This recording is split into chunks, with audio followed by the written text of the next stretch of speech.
দেবীপক্ষের সূচনা হয়ে গিয়েছে মহালয়াতেই, কিন্তু গত পরশু ও গতকালের অশ্রুধারা একটানা পরিশনের পর প্রাণের পুজো ও শহরের চোখে এক রাশ চিন্তা আর নয়নে অশ্রুধারা। আকাশ ক্রন্দনরত, সাথে মানুষও, কিন্তু তার মাঝেও আজ অসীম শূন্যে রৌদ্র উজ্জ্বল।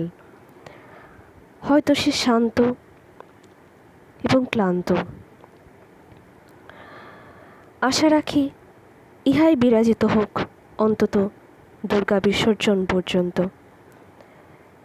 তাই আজকে রবি ঠাকুরের উদয় হয়েছে, সুতরাং